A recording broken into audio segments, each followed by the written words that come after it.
Hey people! Get ready with me para mag-TikTok.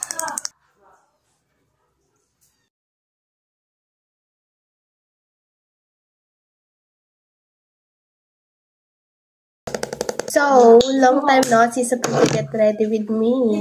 Nagbabalik na ako sa pag-get ready with me.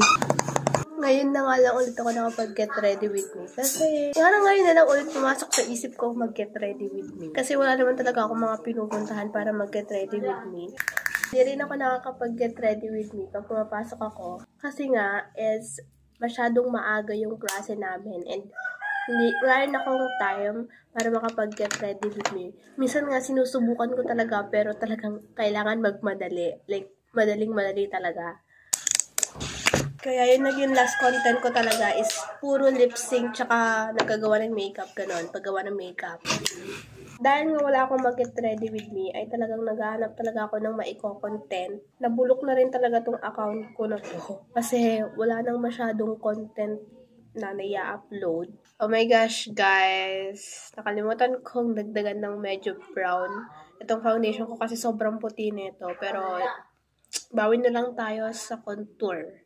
Kaya pagpasensyahan nyo na talaga, guys. Kung ganun yung mga last content ko. Meron pala ako ikakwento sa inyo, guys. Kapag talaga nag-get ready with me ako, saka lang ako nakakapagkwento sa inyo, diba? Kaya, meron ulit ako ikakwento sa inyo. Kada Friday kasi, guys, pag pumapasok kami is naglalakad lang kami pa uwi. Last Friday, nung umuwi kami, is meron kaming nakasalubong, dalawa kami ng kapatid ko, meron kami nakasalubong na isang lalaki na sobrang weird niya. Tapos, nung malapit na kami sa isa't isa, nung medyo ganyan na lang siguro yung agwatan namin, is huminto si kuya. Like, ang weird. Eh di kami naman is binibilisan namin maglakad para malagpasan agad namin siya. Nung huminto si kuya is nakatitig lang siya sa amin. Like, oh my God, ang weird niya talaga. Naaalala ko pa rin hanggang ngayon mga auntie ko. Ang suot niya kasi, guys, is naka-red siya. Tapos blue ata na short. Naalala ko pa yung mukha niya. Naka-sombrero siya. Tapos hawak-hawak niya yung tsinelas niya. Tapos nakapaa lang siya. Like, meron ka naman ng tsinelas. Bakit magpapaa ka pang maglakad? Ewan ko kay kuya. Like, auntie ko, natakot talaga kami ng kapatid ko kasi ba't nyo kami tititigan? Ako kasi, guys, matatakot din talaga ako, lalo na pag mga ganong weird na tao.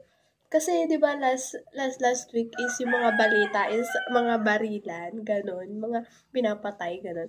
Like, yun talaga yung unang pumasok sa isip ko nung nakita ko si kuya. Like, nung huminto siya na tinitigan niya kami. Kung ano-ano pa yung mga iniisip ko that time. Like, ara kong tanga. Tapos meron din yung time na kinakagat ko yung dila ko paloob. Like, ano, aso si kuya, ganon? Ginawa ba namang aso si kuya? Ano ba yan?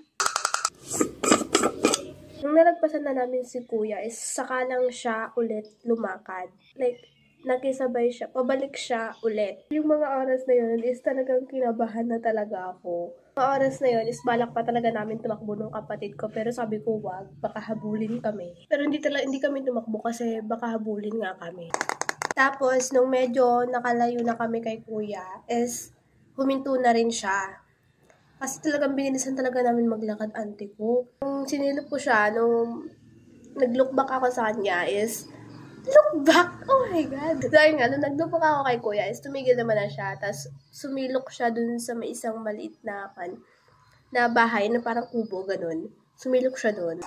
Sabi nila is ganun daw talaga si kuya kasi daw, nung pabalik-balik daw siya sa bahay, like, dun sa kanto ng bahay namin, sumisigaw-sigaw daw siya, tapos nakapaalang. Tapos sabi ko sa sarili ko, alam ko na, tama yung kutob ko na may something si kuya. Kaya minsan talaga, guys, is nakakatakot na rin talaga lumabas-labas. Yun lang naman ang aking kwento, guys.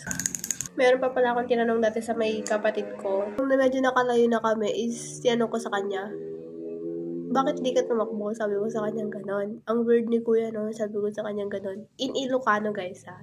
In Ilocano word. Tapos sabi niya sa akin, tatakbo na sana ako. Tatakbo na daw sana siya. So, baka daw may baril si kuya. Kaya, wag na daw. Sa lashes ko is gamitin ko na lang ulit si Pro C12. Nawala na yung isa. Di ko alam kung saan napunta. Itong lashes kasi nila, guys, is pwede mo siyang gamitin 10 times. Kaya talagang sulit na sulit. Habang pinapatuyo ko yung lashes is gawin ko muna tong kilay ko. I-laminate ko muna siya. Gantong eyebrow talaga yung pinapractice ko ngayon na gawin. Kasi ante ko ganito yung mga usong kilay ngayon. So, naikabit ko na yung lashes ko. Sobrang medyo nahirapan ako kahit di ko na video. Ayan. Okay guys, so proceed na tayo dito sa lips. So, gamitin ko tong Happy Skin in the shade Drip. Drip ata drip. Dito lang sa gitna. Gamitin ko naman tong Happy Skin ulit. In the shade Slay. Medyo may pagka-dark siya. Dito lang. Ayan, tapos dito sa inner. Tapos, i-blend ko lang siya gamit tong kamay ko. Ayan. Last naman dito sa lips natin is ilalagay ko tong glaze ng Siglos Cosmetics. Ito yung itsura niya. Lagyan lang natin siya para ito yung gagamitin natin pang glitters.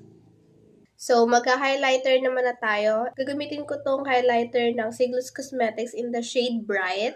Meron din kasi sila guys, ibang shade ng highlighter na ganito. Dito ko lang siya ilalagay sa ganyan.